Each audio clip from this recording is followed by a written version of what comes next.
This specific video, I asked what you want to hear first, and how to not be sensitive kind of won by a landslide. That makes me happy because I know that it's something that needs to be spoken about and something that needs to be covered.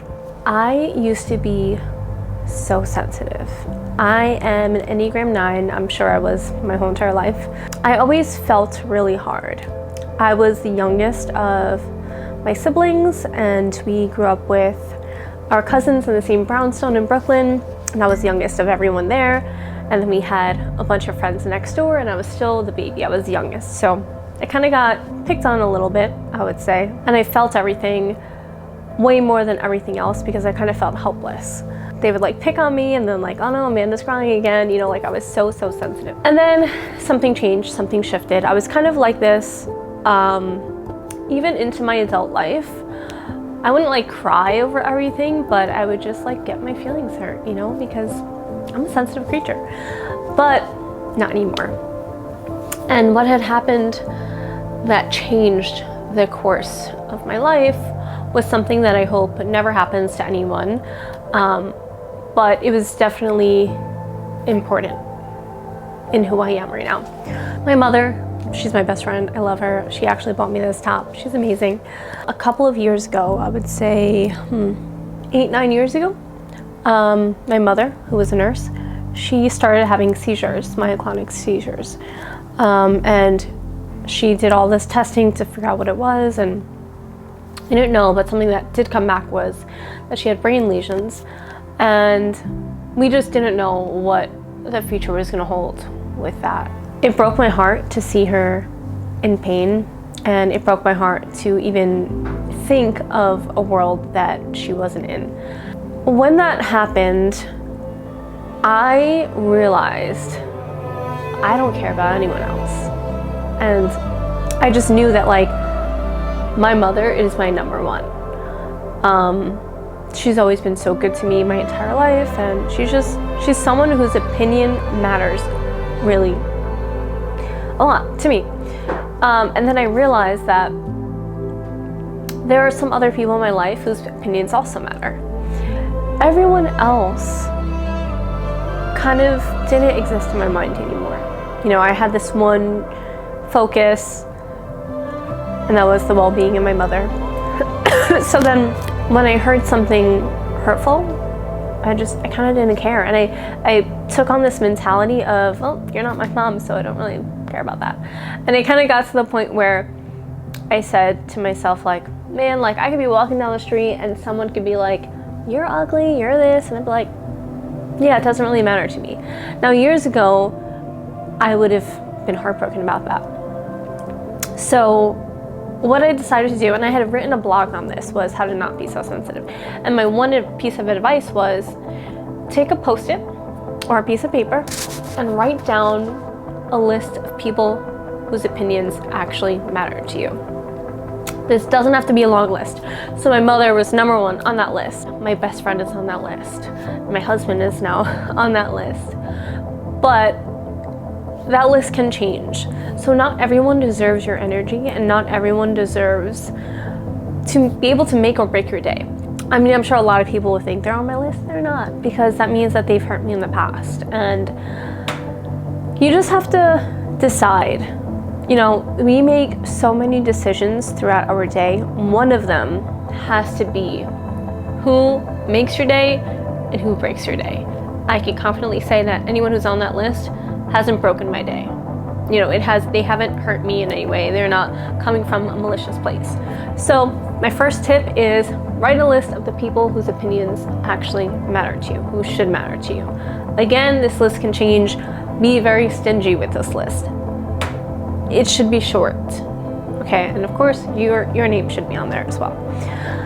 So that's my first piece of advice. The second piece of advice is understand, and it has to be a true understanding. You really have to think about this. Understand that people see you not for who you are. They see you for who they are. Okay. So what that means is if somebody takes something the wrong way, right? And you're coming from a place of like good intention and everything. They're not seeing that good intention. They're understanding their perspective of it. It's something that's sitting inside with them. If somebody thinks, let's say you're selfish or whatever the case is, they're coming from a place of feeling like they have potential to be selfish. So they're seeing that in you. Again, you have to be honest with yourself. I don't think that I'm a perfect person. I think we're all flawed.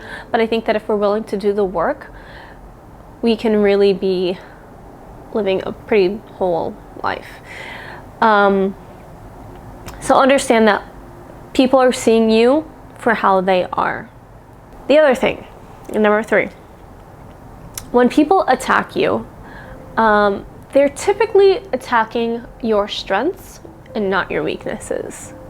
So what this means, let's say somebody is saying something bad about you. Let's say they say you're dumb. They're saying you're dumb because you're smart. And this sounds crazy. I'm sure you're gonna think about this and be like, yeah, that's just not true. But here's the thing. When somebody is trying to be malicious, why would they attack the weakest parts of you? They're gonna attack your strengths to weaken them. That's just how the mind works. They're threatened by that specific thing. So understand that when someone is saying something to you, like let's say there's a beautiful person and I think everyone's beautiful. If someone calls them ugly, I'm sure that person thinks that they're pretty. Otherwise, why are you wasting your time? Why are you wasting your time trying to bring someone down if you're not threatened by them? That's how the mind works. The other thing, step number 4, is assume positive intent. Not everything that someone says to you, whether you take it wrong or not, is actually meant to be taken harshly. Sometimes people really don't know what they don't know. Sometimes people are coming from a place of good intent, but it's coming out wrong.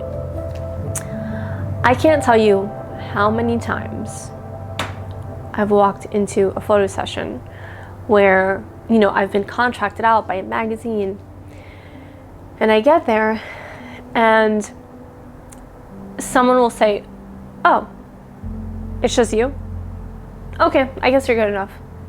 Like, straight up dismissing me as a photographer, not excited to meet me at all, just very like, oh, I guess you're okay.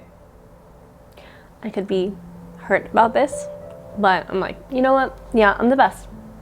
I'm choosing to take it in another way. I'm choosing to be like, you don't know the things that are coming out of your mouth. It is what it is. And you just show up and you just be the person that you are. So being sensitive has its positives, like we feel more, so we love harder, and it's really a beautiful thing, but it shouldn't keep you from being the best person that you could be. And we need you to be the best person you could be. We need you to show up. We need you to have this amazing energy that's associated with you, right? That's the only way that we make the world a better place, is smiling at people and being happy for people. So just to recap, 1, make your list of people whose opinions actually matter. 2, understand that people are seeing you from who they are and not who you are. 3, what was 3 again? Let's skip to assume positive intent, even though I think that was 4. Oh, right. Number 3 was people are going to attack your strengths, not your weaknesses. So every time they're telling you you're dumb, you're ugly, or whatever the case is, they actually know that that's your strength, it's not your weakness. So 4 ways to not be so sensitive. Also, at the end of the day, you have to decide what kind of day you're going to have. You have to decide to live in success and greatness, So I want you all to be happy. You are worthy of all the great things in life. I'll see you in my next video.